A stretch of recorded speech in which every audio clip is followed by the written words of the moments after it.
Yo, what is up, my friends? I'm back up in the loft here. You're back here with me. We're gonna do another book review. It's called The Last Word on Power, and it is by Tracy Goss. You can see her here. My friend, my business partner, my soul twin, Daniel Thomas Hind, had this book on his counter, and one of the things that we're kind of into is coaching culture. He's even more so than I am, but we are both coaches in our own right, doing different work with a different type of client. And this is a book that he's reading, or that he's already read, that teaches you how to transform yourself. Leaders who've already hit really strategic milestones in their lives, and leaders who have really reached for the best and really achieved a lot already, are looking for something more. And there comes a point where we want to achieve impossible goals. And many of us, even as leaders, as people who've succeeded before, fail at achieving our impossible goals. Not because we don't have the capabilities of getting better or improving, but because we don't know how to transform ourselves. Not just becoming better at what we already know how to do, but how to completely transform ourselves. I was talking about this with Sarah the other day. We were at a restaurant overlooking this beach in San Francisco, and the wind and the waves were really heavy, and there was someone out there kite surfing, and she's like, you know, man, I could never imagine myself kite surfing now, because I've gone my whole life without being used to the water in that way, without really being comfortable with being that deep into the ocean. I wouldn't feel ever really comfortable doing that type of activity. And I was thinking, you know, in order to be able to feel comfortable doing that type of activity, it's something completely foreign. I mean, if you're not used to swimming, to go out there and kite surf in these brutal waves is from 0 to 100 really quick.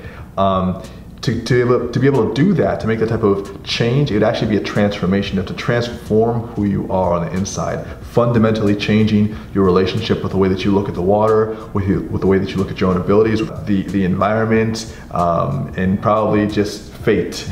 You know, there's a lot of things you have to transform. And that's kind of where this book is coming from. The idea that great leaders need to be able to transform themselves. It says, actually, executive reinvention for leaders who must make the impossible happen. Highly recommend it. I'm about 3/4 of the way through, and it's definitely a brain teaser, and it will make you think about the way that you're organizing your day and challenging yourself, and the way that you're perceiving your reality. So, worth the read. Second book. I know y'all have never seen this book before, because I've never seen it. This is called The Training and the Work of the Initiate. It is by Dion Fortune. This is a very old book, by the way. This was first published in 1930.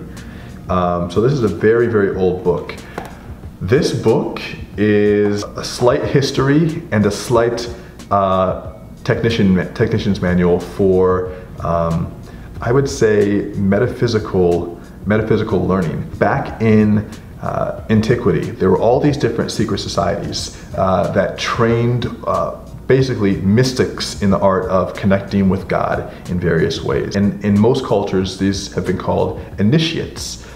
There were initiates of the old Greek and Roman schools of mythology. There were initiates in Asia. There were cultures in South and Central America where their ceremonial rites and their traditions created initiates. And so there's lots of, and even Native Americans, you know, traditional, like Native Americans in the US, the ones that we're familiar with, had rituals of initiation, and there were initiates in their culture.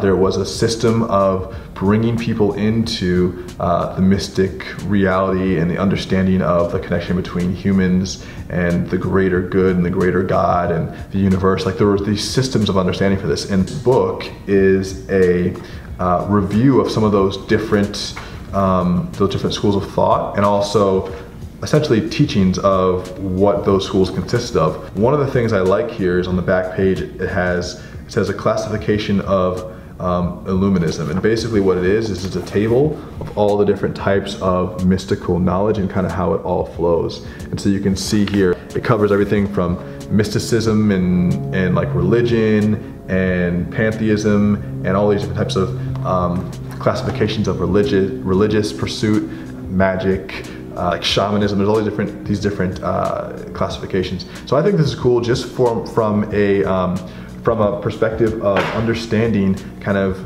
how we've begun to process God and humanity. And actually one of the books which I won't show you, which I won't review today, this one here too, The Perennial Philosophy by Aldous Huxley, who was the author of Brave New World. I'm not going to review this for you yet, but this book is essentially a collection of the world's thoughts on divine reality and on God. So that kind of goes with this. It shows that like throughout history there are schools of thought, and those schools of thought affect culture, and there's also a lot of tradition and ancient tradition that's been lost and forgotten because of the culture that's built on top of it.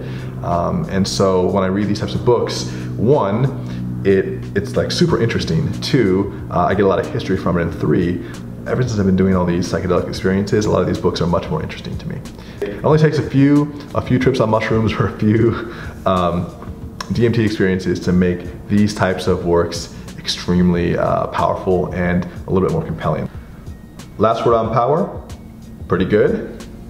Training and the work of the initiate, pretty good as well. I'd recommend both. I recommend you grab them, and I recommend you leave a comment below with another book you want me to review, and check out the other videos in my channel to see other book reviews, other things that might interest you, and make sure to subscribe because I'm putting up new videos all the time. All right, much love, peace.